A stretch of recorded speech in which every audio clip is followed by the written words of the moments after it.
Welcome student, welcome to NEET biology lecture. Student, आज हम human health and disease में पढ़ेंगे एड्स को। एड्स का फुल फॉर्म क्या होता है? Acquired immunodeficiency syndrome. ठीक है, चलिए थोड़ा इंट्रोडक्शन पहले बात कर लेते हैं एड्स के बारे में।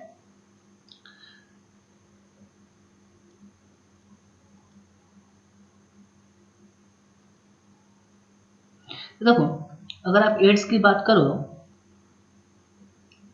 तो एड्स को फर्स्ट टाइम रिपोर्ट किया गया था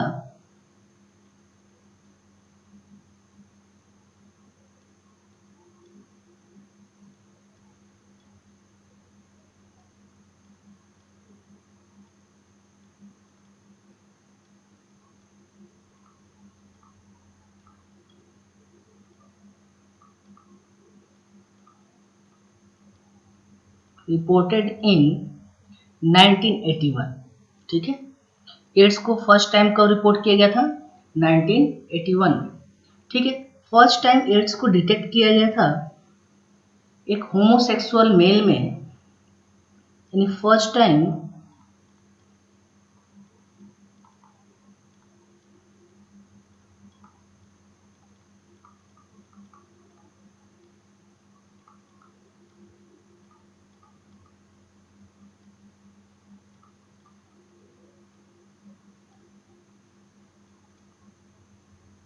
ठीक है, फर्स्ट टाइम किस में डिटेक्ट किया गया था? होमोसेक्सुअल मेल में।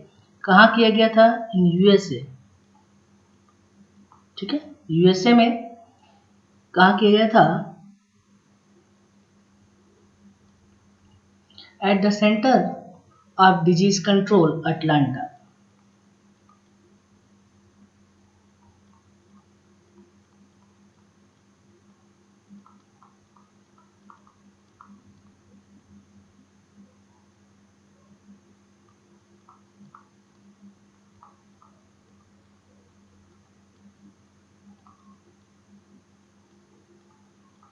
ठीक है, तो एड्स को फर्स्ट टाइम रिपोर्ट किया गया था 1981 में, और फर्स्ट टाइम इसको डिटेक्ट किया था एक होमोसेक्सुअल मेल में। ठीक है, यानी मेल टू मेल इंटरकोर्स में। और कहाँ किया गया था? यूएसए में। यूएसए में वहाँ पे कहाँ किया गया था? Centre of disease control Atlanta. ठीक है, अगर हम बात करें एड्स से, तो एड्स से अब तक जो डेथ रिपोर्ट की गई है वो कितनी रिपोर्ट की गई है? 25 मिलियन डेथ। ठीक है, इन 25 million death due to AIDS हो चुकी है। ठीक है, अगर हम बात करें एचआईवी की टाइप की, तो देखो एचआईवी के दो टाइप होते हैं। जो HIV-1 है वो मोस्ट कॉमन है। ठीक है, ये कहाँ पर मेनली कहाँ का कॉमन है? Most common in India. ठीक है, ये HIV-1 जो टाइप है एड्स का, ठीक है, वो मोस्ट कॉमन कहाँ पाया जाता है? इंडिया में। ठीक है, अब इससे जो हाई प्रिवलेंस है वो क्या है? आपका HIV-2 टाइप। ठीक है, HIV-2 मोस्ट कॉमन कहाँ का है? Most common in West Africa.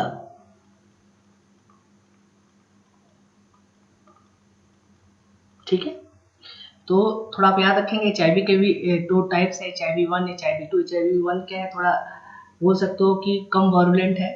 ठीक है, बहुत। तो मोस्ट कॉमन कहाँ है आपके इंडिया में? HIV-2 की बात करें तो ये क्या है? प्रिवलेंस है हाई। अब यहाँ पे हमें क्या बोलते हैं, यहाँ पे बहुत फास्ट क्या होती है HIV इन्फेक्शन रेट देखने को मिलती है। HIV-2 जो है वो टाइप जो एड्स का है वो मोस्ट कॉमन कहाँ का है आपका? वेस्ट अफ्रीका का। ठीक है, मेनली अगर आप बात करो कि जो एड्स में या HIV में होता क्या है, तो इसमें क्या होता है कि जो टी हेल्पर सेल है उनका नंबर क्या होता है? डिक्रीज होता है। ठीक है, इसमें जो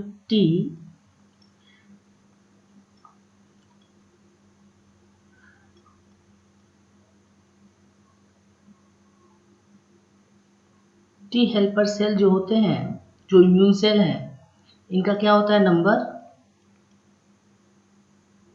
डिक्रीज होता है। ठीक है।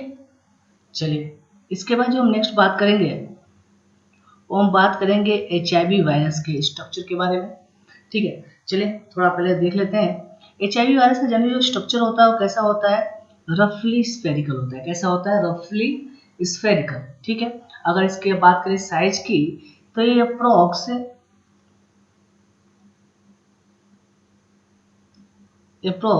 60 टाइम क्या होता है, स्मॉलर होता है किससे, आरबीसी के। ठीक है, जो रेड ब्लड सेल है उसके कंपेरिजन करें तो 60 टाइम क्या होता है, छोटा होता है। ठीक है, अगर हम बात करें इसकी जेनेटिक मटेरियल की तो इसमें क्या होते हैं, 2 कॉपी होते हैं किसके, सिंगल स्टैंडर्ड आरएनए के। ठीक है, याद रखेंगे, आपके एग्जाम में क्वेश्चन आता है।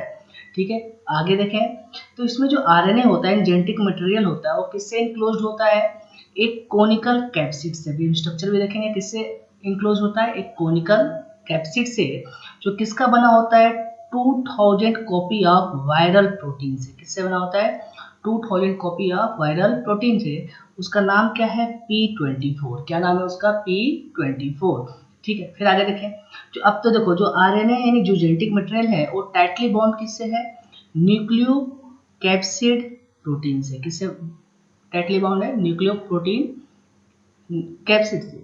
ठीक है, आगे देखें, अब जो मैट्रिक्स होता है इसका वायरस का, वो किससे कंपोज होता है, वायरल प्रोटीन जिसका नाम क्या है, P70। ठीक है, जो किसके सराउंडेड होता है, कैप्सिड के बाहर सराउंडेड प्रेजेंट होता है।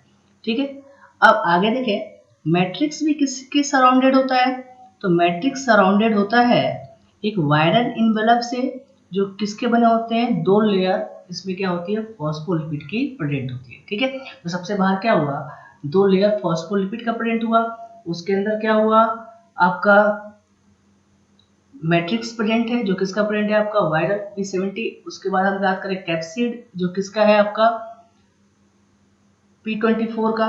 ठीक है, उसके अंदर क्या है, 2 copy of single standard RNA present है। ठीक है, जो कुछ वायरल प्रोटीन है जो कहाँ प्रेजेंट होते हैं, इन्वेलप पे प्रेजेंट होते हैं। जनरली नाम क्या है, ग्लाइकोप्रोटीन 120, जो करता क्या है, वायरस को फ्यूज करता है होस्ट सेल के साथ या टारगेट सेल के साथ। ठीक है, चलिए अब स्ट्रक्चर देखते हैं, जो अभी आपने लिखा वही स्ट्रक्चर है आपका। देखो ये स्ट्रक्चर है आपका HIV वायरस का। चलिए सबसे एक एक करके बात करते हैं। यहाँ पे देखो, ठीक है, ये क्या है आपका जेनेटिक मटेरियल है, एक कॉपी एक आरएनए का हो गया, दूसरा कॉपी ये सिंगल स्टैंडर्ड आरएनए का हो गया। ठीक है, तो क्या है आपका 2 single standard RNA filament present. ठीक है, चलो उसके ऊपर क्या है आपका कैप्सिड प्रेजेंट है, जो कैप्सिड कैसा है आपका कॉन्सेप्ट है और कैसा है आपका P24 प्रोटीन का बना हुआ है। ठीक है, उसके बाहर क्या है, मैट्रिक्स है, जो किसके सराउंडेड है, कैप्सिड के सराउंडेड है, जो किसके प्रोटीन का बना हुआ है, P17 प्रोटीन का बना हुआ है। देखो ये क्या है आपका, ये क्या है आपका, ठीक है, मैट्रिक्स जो किससे सराउंडेड है, P70 प्रोटीन से सराउंडेड है। ठीक है, अब इसके ऊपर क्या है, 2 लेयर किसके प्रेजेंट है, इनवलप के, जो किसके बने हैं, लिपिड के। ठीक है, देखो ये लिपिड के क्या है, 2 लेयर प्रेजेंट है। ठीक है, लिपिड मेम्ब्रेन यहाँ पे लिखा हुआ है। वैसे लिपिड कौन सा है आपका, फॉस्फोलिपिड है, फॉस्फोलिपिड। ठीक है, अब बोला है कि इस लिपिड की जो लेयर है इसके ऊपर क्या प्रेजेंट है, कुछ स्पेशल प्रोटीन है, जो करते क्या है, इस वायरस को होस्ट सेल के साथ फ्यूज करते हैं या टारगेट सेल के साथ अटैच करते हैं। तो जनरली प्रोटीन कौन है आपके, ग्लाइकोल प्रोटीन है, जो आप बोलते हो GP120। ठीक है, कौन है आपका GP120। ठीक है, तो ओवरऑल ये क्या है आपका एड्स वायरस का स्ट्रक्चर। देखो सबसे बाहर क्या है, लिपिड मेम्ब्रेन या फॉस्फोलिपिड की क्या है, 2 लेयर है। ठीक है, उसमें कौन इम्बेडेड है, आपकी ग्लाइकोल प्रोटीन G120, जो क्या होते हैं, अटैच करने का काम करते हैं। उसके अंदर क्या प्रेजेंट है, मैट्रिक्स किससे सराउंडेड है, P17 प्रोटीन से। उसके अंदर ट्रायंगुलर आप बोल सकते हो या कोनिकल बोल सकते हो, P20 कैप्सिड प्रेजेंट है, जिसके अंदर क्या प्रेजेंट है आपका 2 सिंगल स्टैंडर्ड आरएनए प्रेजेंट है। ठीक है, तो ये पूरा का पूरा क्या है आपका आरएनए का एड्स वायरस का स्ट्रक्चर है, ठीक है, और या एचआईवी वायरस का स्ट्रक्चर है। अब देखो ये बोला प्रोटीन कोड, बोला कि ये जो कैप्सिड है, ठीक है, प्लस जो आपने बोला ये P17 प्रोटीन जो मैट्रिक्स राउंडेड है, इनको कंबाइंड फॉर्म में क्या बोलते हैं, प्रोटीन कोड। क्या है आपके, प्रोटीन कोड है, ठीक है। चलो यानी दो अलग अलग प्रोटीन के बने हुए हैं। चलिए आगे देखें।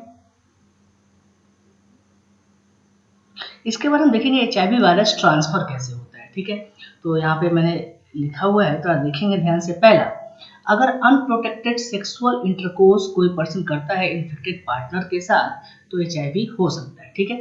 अब सेक्सुअल इंटरकोर्स करने का मतलब अगर वो एक से ज्यादा मल्टीपल पार्टनर के साथ और भी अनप्रोटेक्टेड अगर सेक्सुअल इंटरकोर्स करता है तो एचआईवी के चांसेस होते हैं, एचआईवी वायरस ट्रांसफर हो सकता है, ठीक है। सेकेंड बोला contact to blood with infected tissue, यानी जो अगर हम बात करें जो contact blood with infected tissue या ब्लड, मतलब हो सकता है ना कोई पर्सन इन्फेक्टेड है अगर उसका ब्लड किसी अदर नॉर्मल पर्सन के ब्लड के साथ कांटेक्ट में आ जाए या टिश्यू कांटेक्ट में आ जाए तो ये वायरस स्प्रेड हो सकता है उस पर्सन में। थर्ड वन अगर आपसे बात किया जाए तो बोला यूज ऑफ अनस्टेरलाइज मटेरियल। अनस्टेरलाइज मटेरियल मतलब जैसे कई पर्सन को टैटू वगैरह कराने का शौक होता है, ठीक है, तो अगर वो अनस्टेरलाइज वो सिरिंज या इंजेक्शन नहीं है जिसे वो पंचर करके टैटू बनाते हैं तो हो सकता है वो कई लोगों को भी यूज कर सकते हैं। अगर कोई पर्सन इन्फेक्टेड हुआ तो बाकी भी उसके बाद जो भी पर्सन होंगे तो सारे क्या होंगे, इन्फेक्टेड होंगे, ठीक है।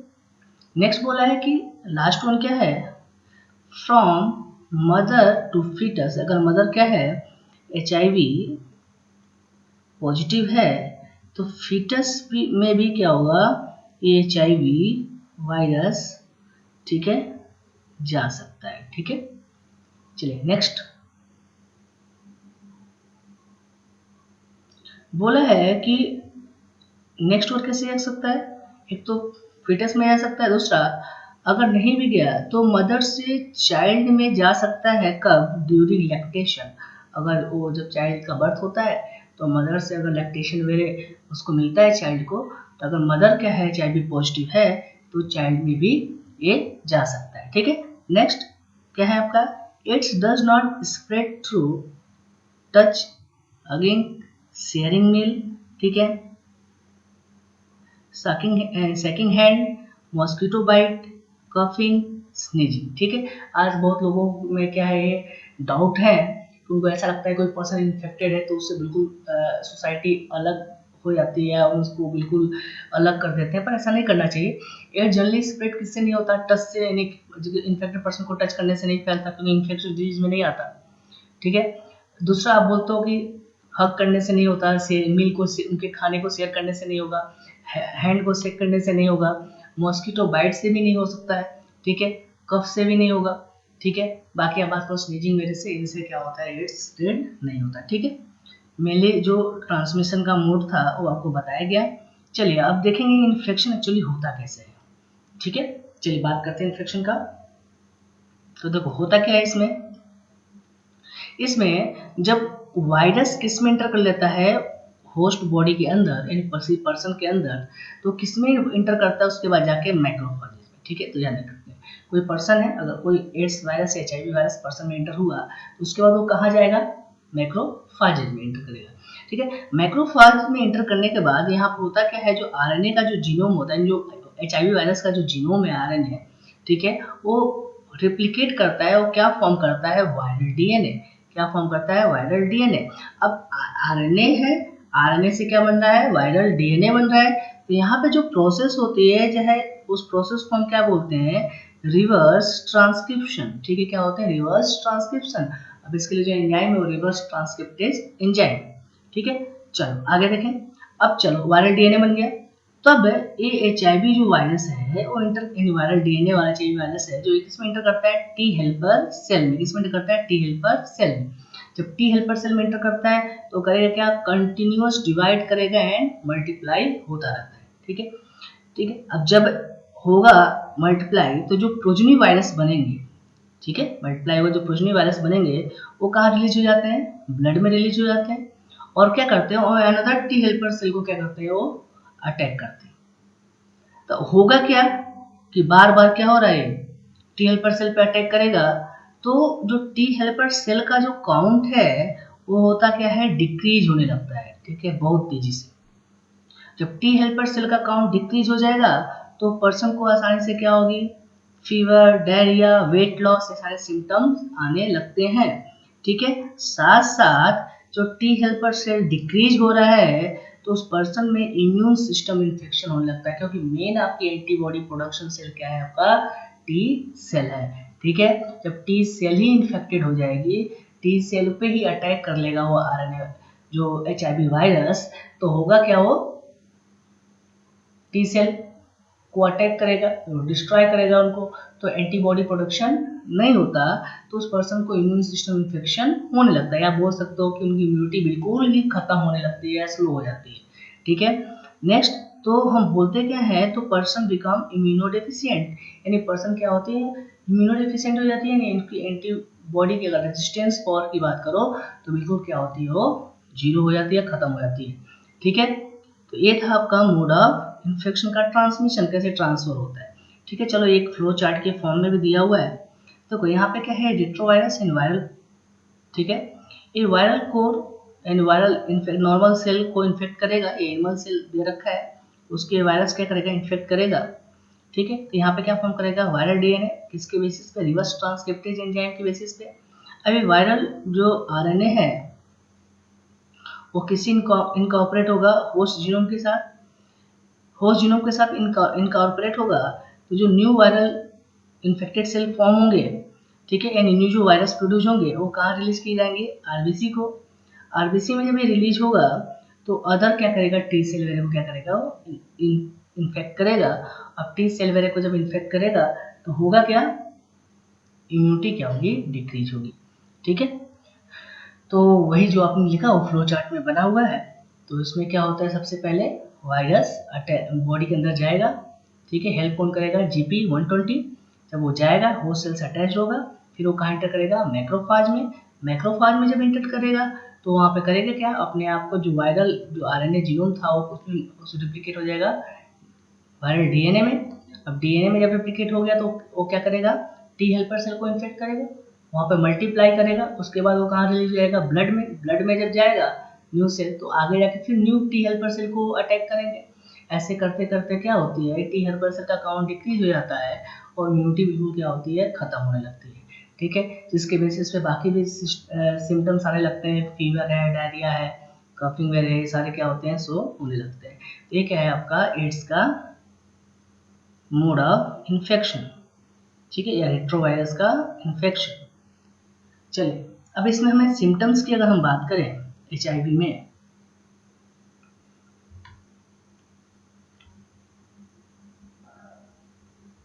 तो पहला है आपका सिम्टम्स में हम पहले क्या पढ़ेंगे,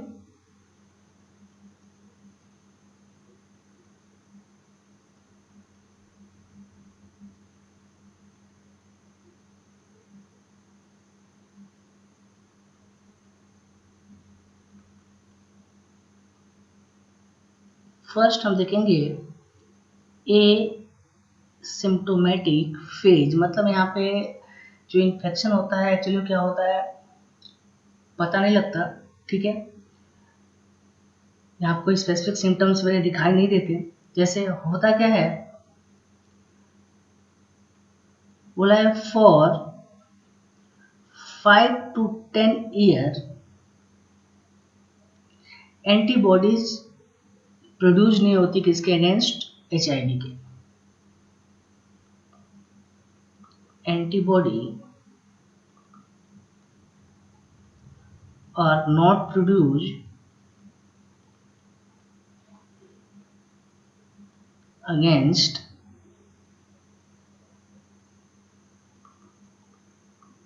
HIV, ठीक है। HIV अगेंस्ट क्या होती है, एंटीबॉडी प्रोड्यूस नहीं होती 5 से 10 साल तक। उसके बाद अगर हम बात करें, यहाँ पे कोई स्पेसिफिक सिम्टम्स हमें नहीं शो होते हैं।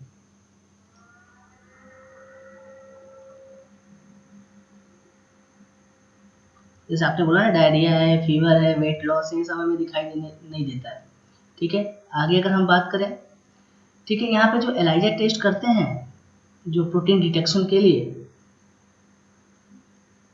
एलाइजा टेस्ट मतलब एंजाइम लिंक इम्यूनो सॉर्बेंट ऐसे जो टेस्ट हम करते हैं, ये भी क्या होता है, निगेटिव आता है। ठीक है, यहाँ पे एलाइजा टेस्ट भी कैसा आता है, निगेटिव ही आता है। ठीक है,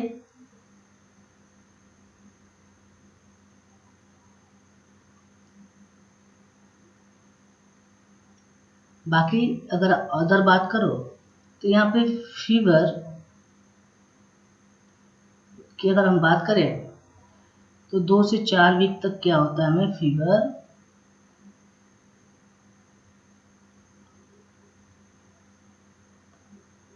आफ्टर इन्फेक्शन। ठीक है, इन्फेक्शन के बाद 2 से 4 वीक तक क्या होता है, फीवर मेरे देखने को मिलता है। तो ये क्या है आपका पहला सिम्टम्स में, पहला क्या है एसिम्प्टोमेटिक फेज, मतलब नॉर्मल, अब इन्फेक्शन हुआ ही है तो होता क्या है 5 से 10 साल तक एंटीबॉडी वगैरह क्या होती है, फॉर्म नहीं होती HIV के लिए। बाकी बात करें कि कोई स्पेसिफिक सिम्टम्स हमें यहाँ पे दिखाई नहीं देते, एलाइजा टेस्ट भी निगेटिव आता है। साथ साथ में जब पर्सन को इन्फेक्शन होता है 2 से 4 वीक तक क्या होता है, हमको फीवर वगैरह सो होते हैं।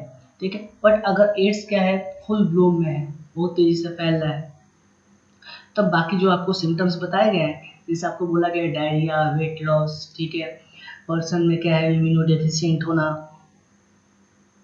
यानी जो TL पर सेल है उनका काउंट का कम होना। ठीक है, बाकी आप बोल सकते हो कि इसके बेसिस पे कई बार जो आपका सेंट्रल नर्वस सिस्टम है उसमें भी लिम्फोनोमा या सर्वाइकल कैंसर वगैरह के भी चांसेस कभी कभी दिखाई देते हैं, आसानी से हो जाते हैं। ठीक है, बाकी पर्सन क्या है निमोनिया, TB, इससे भी क्या होता सकता है, इन्फेक्टेड हो सकता है अगर इम्यूनिटी बहुत वीक हो गई तो ये कब है, जब एड्स क्या है फुल ब्लूम पे है। ठीक है, तो सेकेंड आपका यही है, पर मैं आपको बता दिया। सेकेंड क्या है आपका, अगर आप बात करो अगर एड्स क्या है फुल ब्लूम पे है,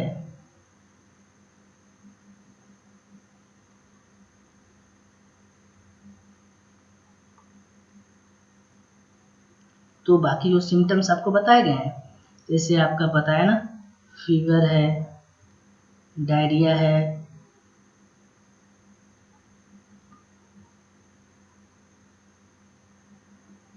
ठीक है, वेट लॉस है, ये सब हमें दिखाई देंगे। साथ साथ आप बोलोगे जो नंबर है T सेल का वो क्या होगा, डिक्रीज होगा। साथ साथ आप बोल सकोगे कि इम्यूनो डेफिशिएंट हो जाता है पर्सन, तो ये तब होता है जब एड्स क्या है काफ़ी तेजी से स्प्रेड होता है। ठीक है, नेक्स्ट अगर हम बात करें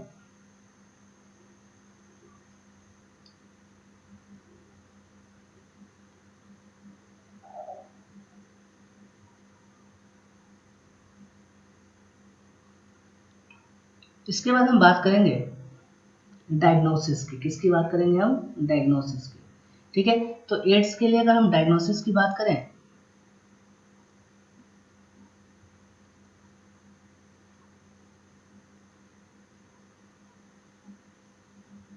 तो मेनली कौन कौन से इसके लिए टेस्ट वगैरह किए जाते हैं। पहला है आपका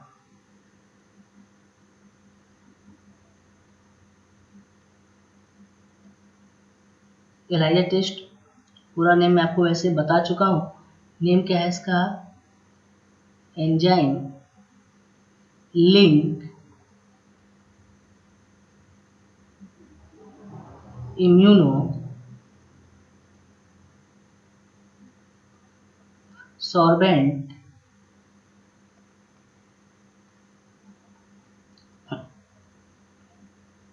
ऐसे।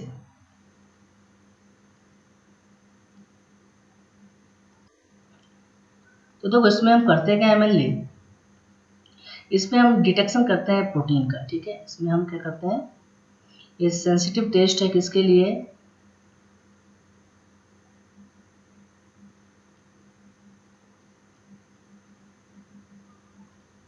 Detection of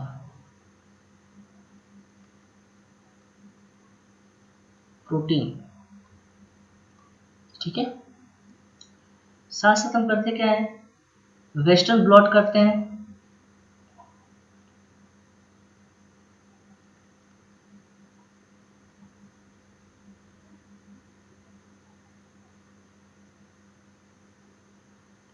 western blot test किसके लिए करते हैं?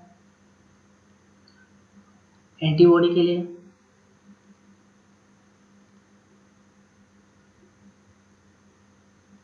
ठीक है, ठीक है। HIV पेशेंट के सीरम को लेते हैं, उससे हम क्या करते हैं, एंटीबॉडी के लिए हम क्या करते हैं, वेस्टर्न ब्लॉट लगाते हैं। थर्ड की अगर हम बात करें तो PCR बेस्ड टेस्ट करते हैं।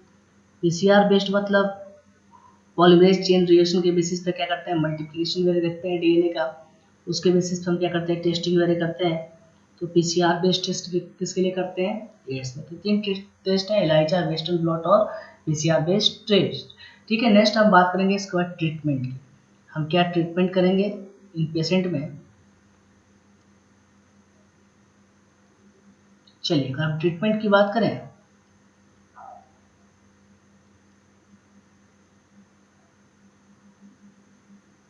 तो HIV पेशेंट में अगर हम बात करें ट्रीटमेंट में, देखिए तो पहला है आपका रिवर्स ट्रांसक्रिप्टेज इनहिबिटर। हम क्या यूज करते हैं, रिवर्स ट्रांसक्रिप्टेज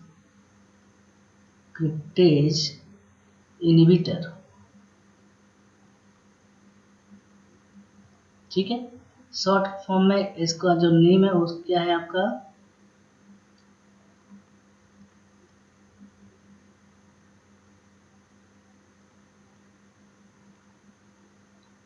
जीडोविडोइन, जो है क्या आपका, जिसको हम पहले क्या बोलते थे, AGT। ठीक, क्या बोलते थे, AGT। और भी क्या है आपका, और भी बहुत सारे हैं इनहिबिटर, जैसे आपका है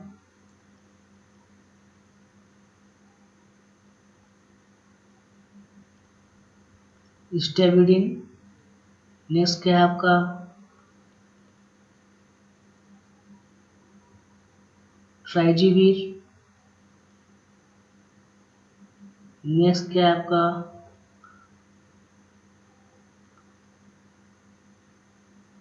फॉस्फोनेट। ये सारे क्या हैं, रिवर्स ट्रांसक्रिप्टेज इनहिबिटर है, जो करते क्या है, रिवर्स ट्रांसक्रिप्टेज क्या करते हैं, स्लो कर देते हैं।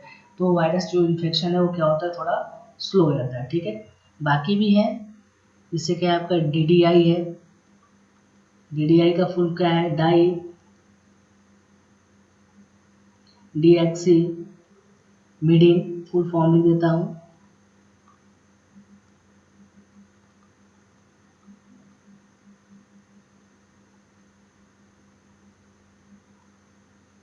ठीक है, ये सारे क्या है आपके केमिकल है, या बोल सकते हो कि रिवर्स ट्रांसक्रिप्टेज इनहिबिटर है, जो यूज किसमें के लिए किए जाते हैं, रिवर्स ट्रांसक्रिप्शन प्रोसेस को थोड़ा स्लो करने के लिए, अगर किसी को HIV इन्फेक्शन दे रहे हैं।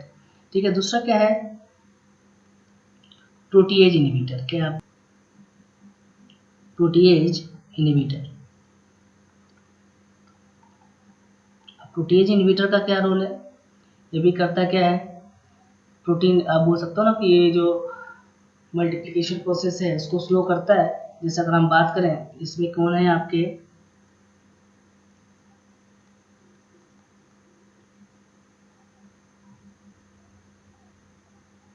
ठीक है, ये का कोई इनहिबिटर है। थर्ड वन ट्रिपलेट की बात करें तो है क्या आपका HAART। फुल फॉर्म क्या है, highly active anti retroviral therapy. Highly active anti retroviral therapy. ठीक है,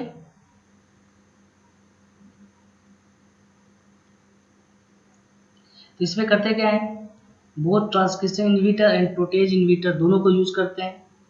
इसमें करते क्या है, जो ट्रांसक्रिप्टेज इनहिबिटर था प्लस प्रोटीएज इनहिबिटर, दोनों इनहिबिटर को हम क्या करते हैं, यूज करते हैं। ठीक है, दोनों इनहिबिटर को हम क्या करते हैं, एक साथ यूज करते हैं, किसके लिए, जो वायरल का जो मल्टीप्लिकेशन हो रहा है उसको रोकने के लिए, ठीक है, या स्लो करने के लिए। अब आपसे बात किया जाए, जो ट्रीटमेंट है वो क्योर नहीं है, ठीक है। ऐसा नहीं कि जो आप ये जो ट्रीटमेंट कर रहे हो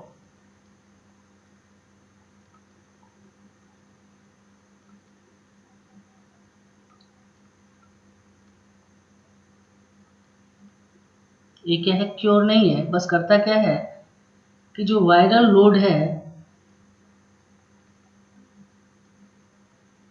ठीक है, उसको थोड़ा सा क्या करता है, डिक्रीज करता है, कम करता है, ठीक है। अब ऐसा थोड़ी किसी को वायरल इन्फेक्शन हो गया तो ठीक तो नहीं कर सकते, बट ये है कि जो वायरस का मल्टीप्लिकेशन हो रहा है बॉडी में बहुत तेजी से, उनको हम reverse transcriptase inhibitor, protease inhibitor या HART, मतलब दोनों इनहिबिटर को कंबाइंड करके हम क्या करते हैं, यूज करते हैं। और साथ साथ में क्या करते हैं, जो वायरल लोड हो रहा है ना बहुत तेजी से फैल रहा है बॉडी के अंदर, तो उसको हम रिवर्स ट्रांसक्रिप्शन प्रोसेस को हम क्या कर सकते हैं, स्लो कर सकते हैं।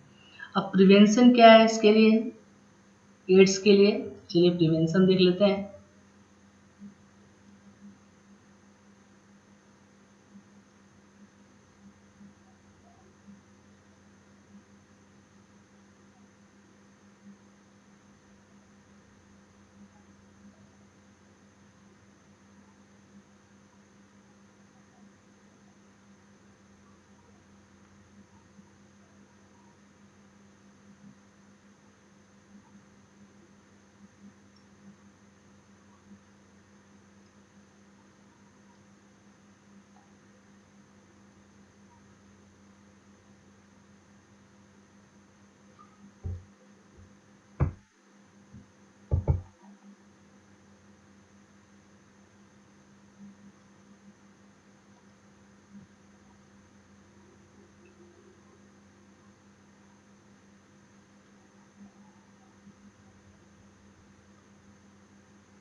चलो इसके बाद हम बात करते हैं प्रिवेंशन की।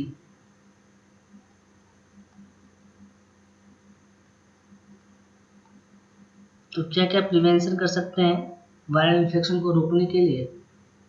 तो प्रिवेंशन, तो पहला तो यही है कि अप्रोप्रिएट कंट्रासेप्टिव जो प्रोटेक्शन है उसको यूज करना चाहिए। जैसे आप बात करते हो कंडोम मेरे को, ठीक है, जो सेक्सुअल इंटरकोर्स में यूज किए जाते हैं। तो पहला तो यही है आपका कि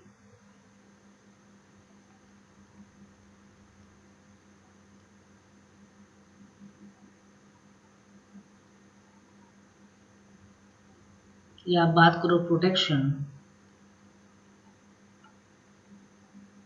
जैसे आप बात करते हो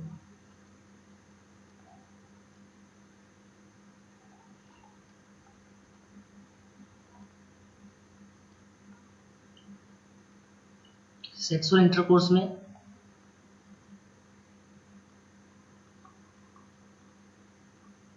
नेक्स्ट अगर हम बात करें और क्या प्रिवेंशन कर सकते हैं, तो दूसरा हम कर सकते हैं प्रॉपर स्टरलाइजेशन करना चाहिए सर्जिकल इक्विपमेंट का।